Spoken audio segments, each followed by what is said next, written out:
नमस्कार, स्वागत है आपका द फैक्ट इंडिया में। मैं हूं अंकिता सोनी। राजस्थान के टीलों से ढका एक शांत प्रदेश, लेकिन इस शांति के पीछे छुपा है खूनी संघर्ष का वो सच जो दिल दहला देता है। ये कहानी है सत्ता की, रंजिश की और उस जुर्म की जिसने राजस्थान की सड़कों को बार बार खून से रंगा। ये कहानी है गैंगस्टरों की उस दुनिया की जिसने जुर्म को स्टाइल, रुतबा और सियासी कनेक्शन से जोड़ा।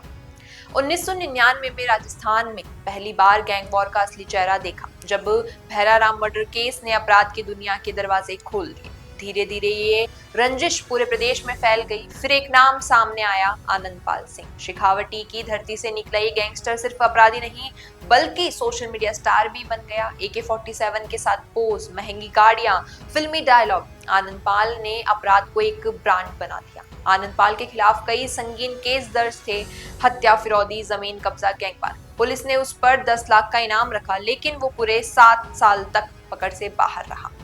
2017 में चूरू के मालासर गांव में पुलिस ने उसका एनकाउंटर किया, लेकिन उस एनकाउंटर पर आज भी सवाल उठते हैं, क्या वो मुठभेड़ थी या साजिश थी? आनंदपाल की मौत के बाद उसका नेटवर्क बिखरा नहीं, बल्कि उसकी गैर मौजूदगी में उसकी दुश्मन ने गद्दी संभाली, राजू ठेठ। आनंदपाल और राजू ठेठ की दुश्मनी पुरानी थी।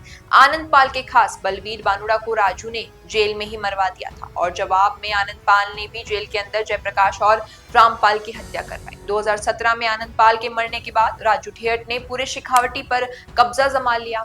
RTG नाम से उसका गैंग चलने लगा, जिसमें 200 से ज्यादा शूटर शामिल थे। धीरे धीरे वो राजनीति में एंट्री करने की तैयारी करने लगा, लेकिन 3 दिसंबर 2022 को सीकर की सड़कों पर दिन दहाड़े गोलियां चली और राजू ठेठ को मौत के घाट उतार दिया गया। इस हत्याकांड की जिम्मेदारी ली रोहित गोदारा ने। उसने सोशल मीडिया पर पोस्ट डाली और कहा, ये बदला है बलवीर बानुड़ा और आनंदपाल की मौत का। उसने खुद को लॉरेंस बिश्नोई गैंग का सदस्य बताया। यहीं से कहानी में एंट्री होती है लॉरेंस बिश्नोई की। लॉरेंस बिश्नोई पंजाब का खतरनाक गैंगस्टर, जिसने आनंदपाल की विरासत को अपने नेटवर्क से जोड़ दिया। आनंदपाल के बचे हुए शूटर सपत नेहरा, अनुराधा, रोहित गोदारा लॉरेंस बिश्नोई का हाथ थाम लेते हैं। सभी जेल से ऑपरेट होते हुए इस गैंग ने रंगदारी, सुपारी किलिंग, लूट और मर्डर का बिजनेस फैला दिया। यही गैंग थी जिसने सिद्धू मूसेवाला की हत्या को अंजाम दिया था। प्लान बना पंजाब में, गाड़ियां चली राजस्थान में और गोलियां बरसी दिल्ली हरियाणा बॉर्डर के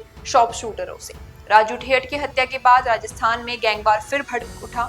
शेखावटी, मारवाड़, हाड़ौती, मेवाड़, इन इलाकों में लोकल गैंग एक्टिव हो गए। जोधपुर में राजू मांझू और कैलाश मांझू को 7 गैंग का खौफ फैला रहा था। कोटा में शिवराज सिंह और भानु गैंग की रंजिश में रणवीर चौधरी को गोली मारी गई। अलवर में विक्रम उर्फ लादेन का गैंग फिरौती, जमीन कब्जा और मर्डर का पूरा रैकेट चला रहा था। इन तमाम गैंग्स की एक खास बात थी, इनका सियासी और जातिगत संरक्षण।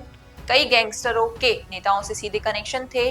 कुछ चुनाव प्रचार में जुटे थे तो कुछ सीधे MLA और सांसदों के करीब। ये वो गठजोड़ था जिसने कानून को पंगु बना दिया और गोलियों के फैसले करवाए। आज राजस्थान में जुर्म का ये तंत्र इतना मजबूत हो गया है कि हर मर्डर के पीछे या तो पुरानी रंजिश होती है या गैंग की गद्दी का खेल। आनंदपाल गया तो राजू ठेठ आया, राजू गया तो लॉरेंस बिश्नोई आया। और अब सवाल ये है कि अगला कौन है? क्या सिस्टम जागेगा या सियासत और जुर्म का ये गठजोड़ टूटेगा, या फिर रेत की इस जमीन पर खून की कहानी यूं ही चलती रहेगी? आपको कैसी लगी स्टोरी नीचे कमेंट सेक्शन में जरूर बताना। अगर वीडियो पसंद आया हो तो इसे लाइक करना, शेयर करना और ऐसे तमाम वीडियोस के लिए द फैक्ट इंडिया को सब्सक्राइब करना न भूलें।